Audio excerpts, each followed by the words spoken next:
Terima kasih Anda masih bersama kami. Bagi Anda yang baru saja bergabung, kami hadirkan kembali 3 berita utama hari ini. Aliran air bersih mati berbulan-bulan, emak-emak demo di depan kantor PDAM Kota Medan. Kantor Badan Pengawas Pemilu Kabupaten Langkat dibobol maling, sejumlah barang berharga raib dicuri.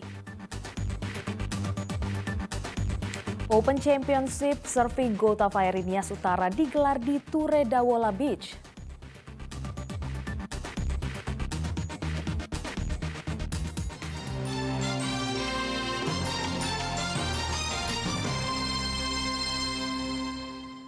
Pasangan suami istri bersama anaknya nyaris menjadi korban kejahatan oleh komplotan perampok yang mengaku anggota polisi dari Polda Sumatera Utara. Kini pihak kepolisian telah memeriksa 3 pelaku yang mengaku sebagai anggota polisi. Polda kalian. Udahlah, jauh lagi ya bang. Iya. Bang, nggak bisa gitu bang, kuncinya bang. Aku ngatur batasan ini. Kutandai kalian. Minta kuncinya. Ini udah, mak. Udah mak, woi, copet. Korban terlihat beradu mulut dengan salah satu komplotan perampok yang diduga mengaku anggota kepolisian dari Polda Sumatera Utara. Pelaku terlihat masuk dengan cepat ke dalam mobil ketika korban merekam dengan telepon genggamnya. Pasca kejadian yang terjadi pada Rabu lalu di kawasan Kampung Lalang, Kota Medan, korban Beni Semiring bersama istrinya membuat laporan pengaduan ke Polrestabes Medan dan berharap komplotan perampok mengaku polisi tersebut bisa segera ditangkap. Kejadian ini berawal saat korban menawarkan sepeda motor miliknya di media sosial. Kemudian 2 orang dari komplotan tersebut meminta bertemu untuk melihat kondisi sepeda motor yang ditawarkan korban. Setelah bertemu dan cocok harga, tiba-tiba 2 pelaku lain datang dengan mengendarai mobil.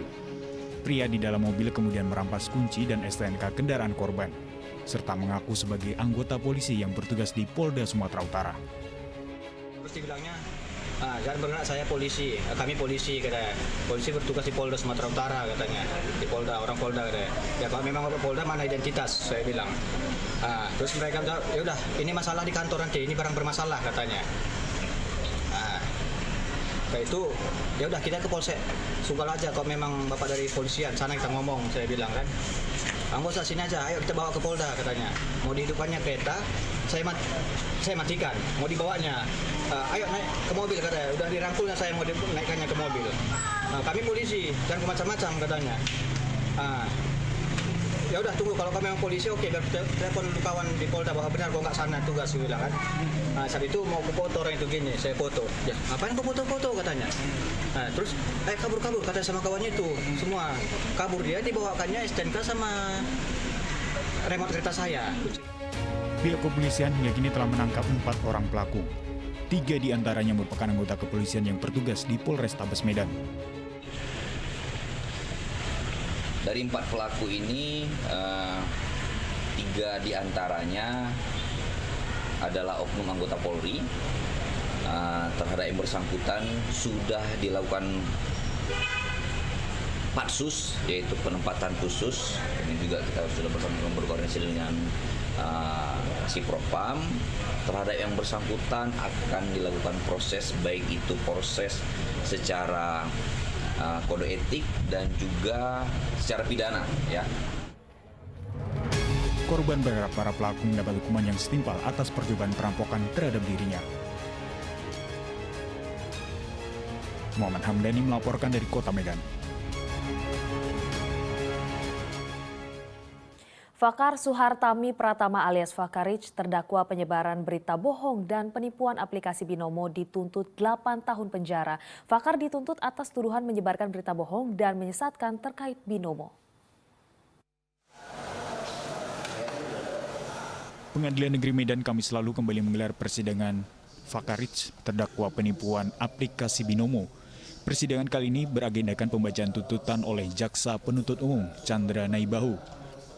Dalam tuntutannya, jaksa menyatakan terdakwa Fakarich terbukti dengan sah dan bersalah menyebarkan berita bohong dan menyesatkan mengenai aplikasi Binomo yang menyebabkan kerugian konsumen.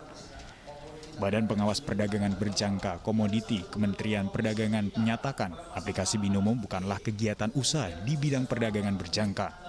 Binomo juga tidak memiliki izin usaha sebagai bursa berjangka.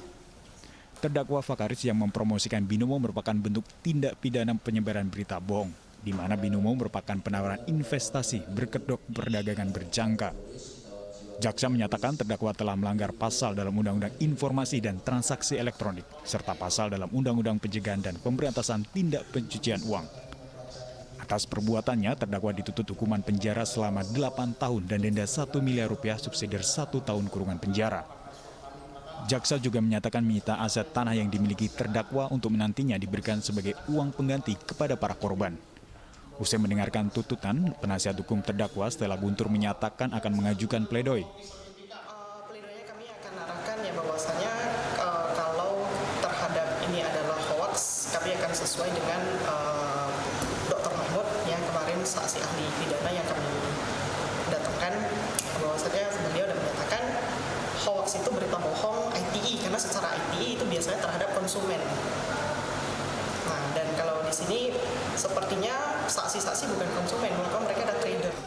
Sebelumnya, para korban aplikasi Binomo tergiur ikut serta setelah melihat video promosi terdakwa Fakaris di media sosial, yang kemudian mendaftarkan Binomo melalui website yang dikelola oleh terdakwa. Tuti Alawiyah Lubis melaporkan dari Kota Medan. Open Championship Surfing Go Taveri Nias Utara digelar di Ture Dawola Beach. Tidak hanya menjaring peselancar dalam negeri, pertandingan ini juga diikuti oleh peselancar profesional dari berbagai negara. Dikenal memiliki ombak menantang menjadi salah satu alasan diselenggarakannya Surfing Go Taveri. Acara dipusatkan di Ture Dawola Beach, Kecamatan Afulu, Kabupaten Nias Utara. Tidak sedikit para peserta yang ikut andil dalam kejuaraan ini para wisatawan mancanegara maupun peselancar profesional kelas dunia. Kejuaraan ini juga menyerap perhatian para penonton dan wisatawan domestik maupun mancanegara. Momen menegangkan sekaligus memukau para peselancar menantang deburan ombak diabadikan dalam bentuk video dan foto. Luar biasa antusias masyarakat mulai dari hari Senin sampai hari ini sebagaimana kita saksikan, yang mana UMKM akan terus meningkat dan begitu juga peselancar yang memang luar biasa. Mereka akan merasakan sebuah kepuasan di mana ombak yang ada di Nias Utara ini, di Ture Dawola Beach ini adalah ombak yang terus-menerus ada. Tujuan kita adalah memperkenalkan Nias Utara di Champions nasional maupun di internasional, sehingga bisa nanti menjadi sebuah tujuan wisata di Indonesia, khususnya di Kepulauan Nias. Staiman, peselancar asal Afrika Selatan, mengaku sengaja datang untuk mengikuti kejuaraan selancar.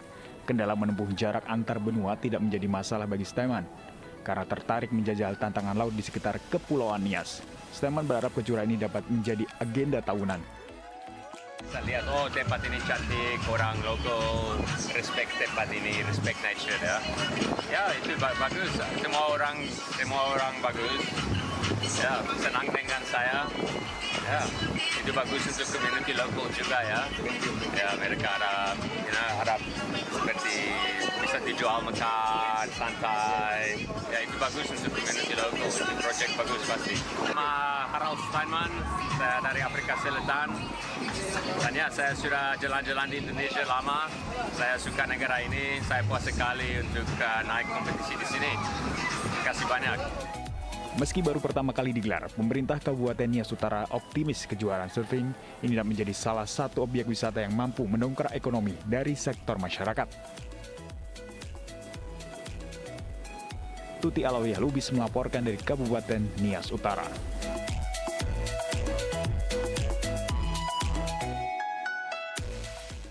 Informasi tadi mengakhiri berita Medan hari ini. Saya Priscilia Claudia berterima kasih atas perhatian dan kebersamaan Anda. Selamat beraktivitas dan sampai jumpa.